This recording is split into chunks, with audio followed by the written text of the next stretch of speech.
Assalamualaikum warahmatullahi wabarakatuh. Hai, saya Eri Sufiadila dari Fakultas Keguruan dan Ilmu Pendidikan, Program Studi Pendidikan Guru Sekolah Dasar. Pada kesempatan kali ini, saya akan memaparkan mengenai mitos di Desa Bae. Sebelum itu, apa sih mitos itu? Mitos adalah bagian dari suatu folklore yang berupa kisah berlatar masa lampau, mengandung penafsiran tentang alam semesta, serta dianggap benar-benar terjadi oleh yang empunya cerita atau penganutnya. Mitos biasanya menampilkan tentang kepahlawanan, asal-usul alam, manusia, atau bangsa yang dipahami mengandung sesuatu yang suci atau yang goib. Yuk kita simak cerita mitos di Desa Bae bersama 3 narasumber saya. Nah, untuk mitos di Desa Bae sendiri, Pak, Ya, ada cerita apa? ya kalau di setiap bulan Dzulqa'dah atau Safar atau Dzulqa'dah apa? Dzulqa'dah Hafid ya. Dzulqa'dah Hafid ya. Hafitan itu sedekah bumi.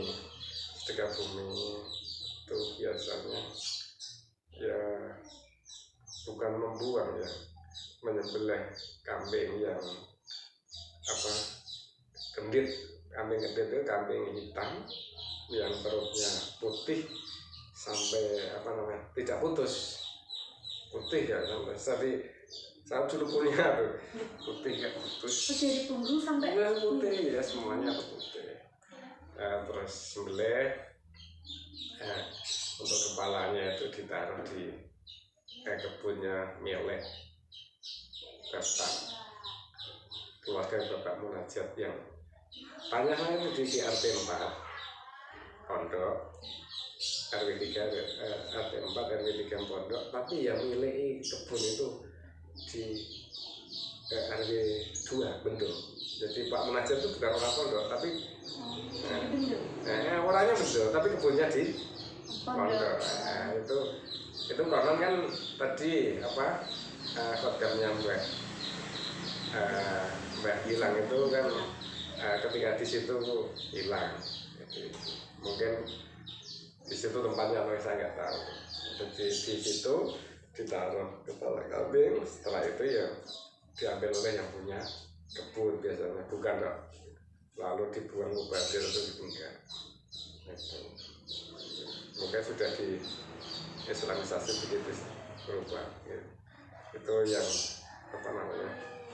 mitos ya berkembang. Terus samping itu ada mitos orang sini itu ketika akan punya hajat, apapun hajatnya, bahkan syukuran itu membawa makanan atau daharan lah ke Masjid Gilang. Ke Masjid Gilang itu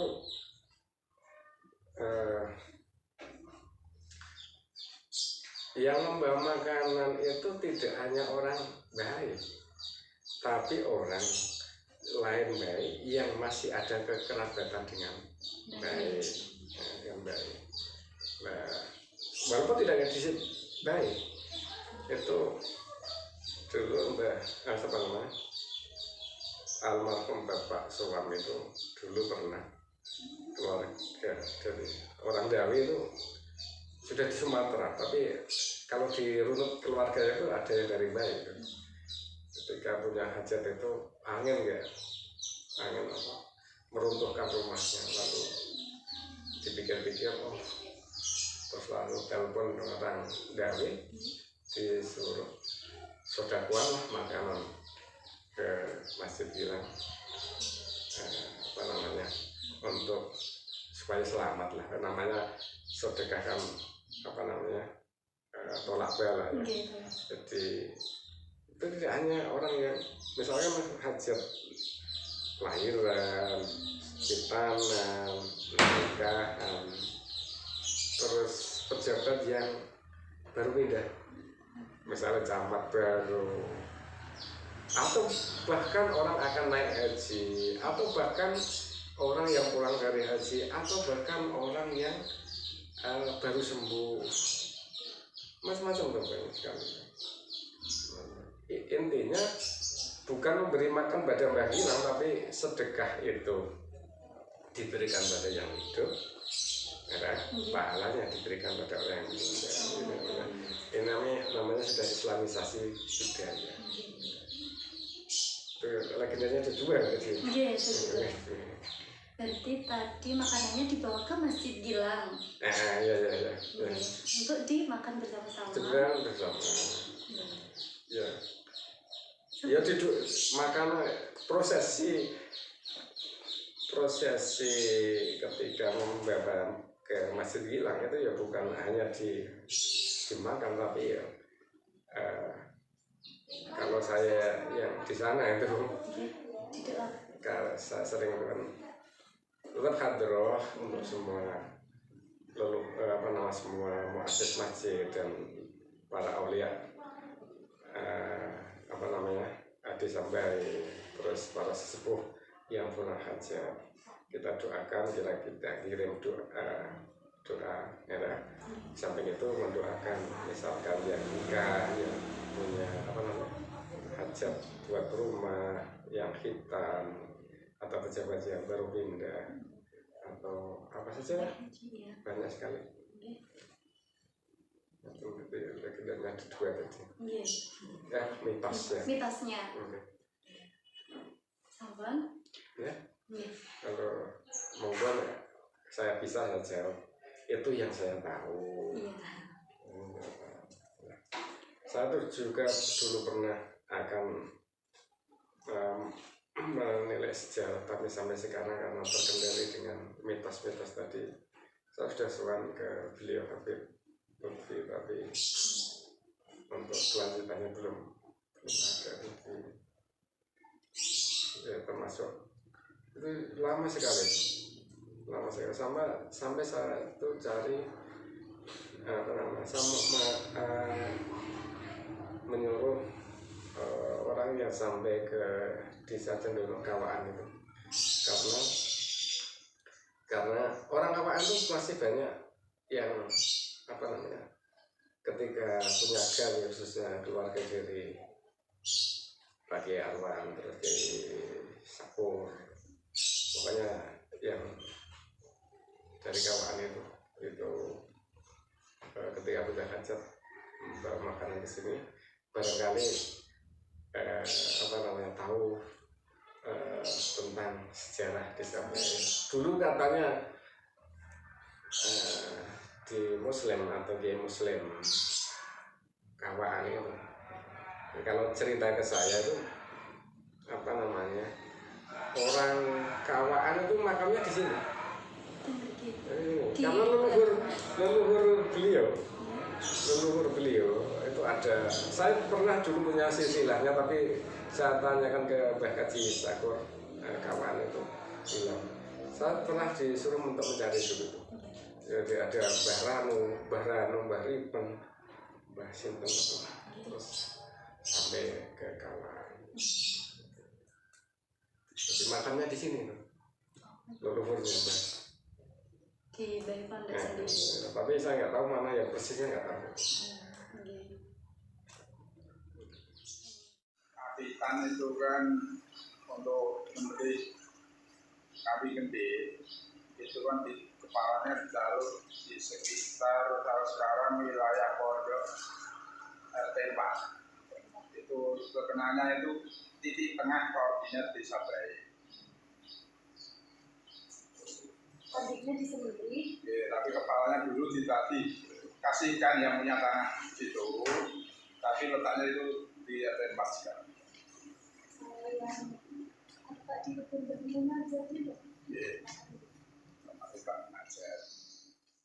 Sekarang untuk mitosnya Pak, mitos yang beredar di desa Bayi, seperti kayak orang lagi demam, sakit, jarine kesawanan wong mati, ngoten. Mangke di pendetke tanah bekas mandi dari jenazah orang mati itu. Oke.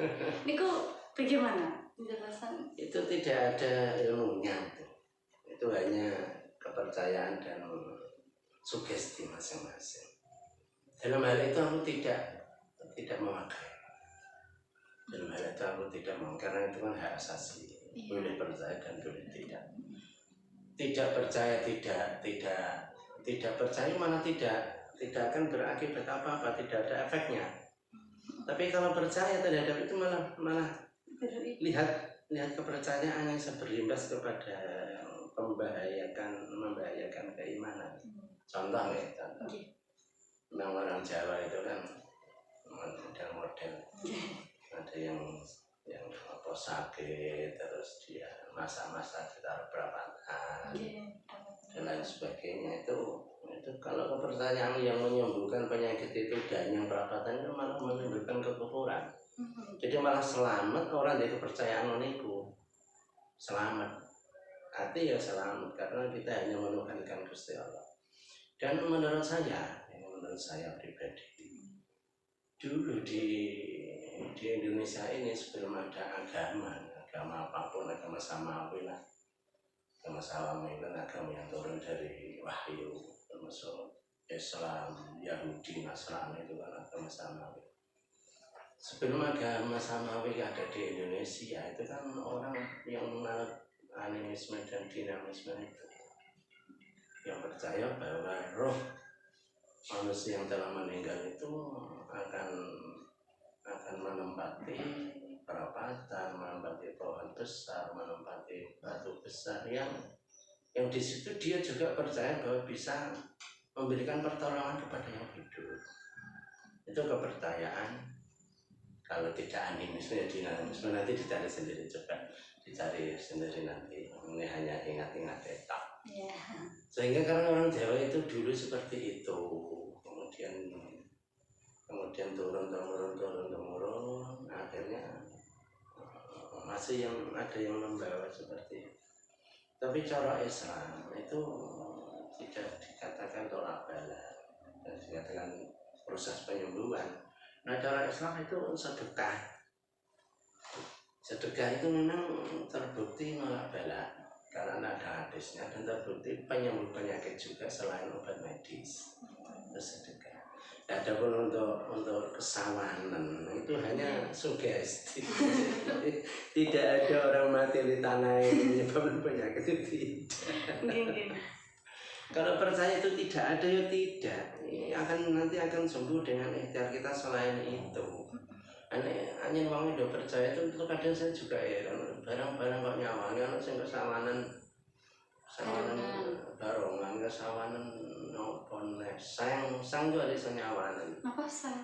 Sang itu lho sing dienggo omah ora talang. Oh iya. Bandandani sang anake loro panas. Akhirnya dia berpikir, oh ini kesawanan sang. Ini yang sugestinya kan masalah sawan-sawan sehingga dia dihubungkan ke situ. Dan kalau itu kita tidak punya sugesti itu, oh badanku panas. Ya, mungkin saya ini kekurangan vitamin ini, saya ini baru mengidap penyakit ini. Akhirnya kita mencari ikhtiar yang sesuai dengan apa yang kita rasakan. Tapi dia tetap percaya bahwa yang menyembuhkan adalah Allah. Dan tidak dong kita meniadakan Tuhan tidak. Tapi kalau itu dilakukan ya saya kira itu sudah tidak relevan dengan agama. Seperti itulah cerita mitos di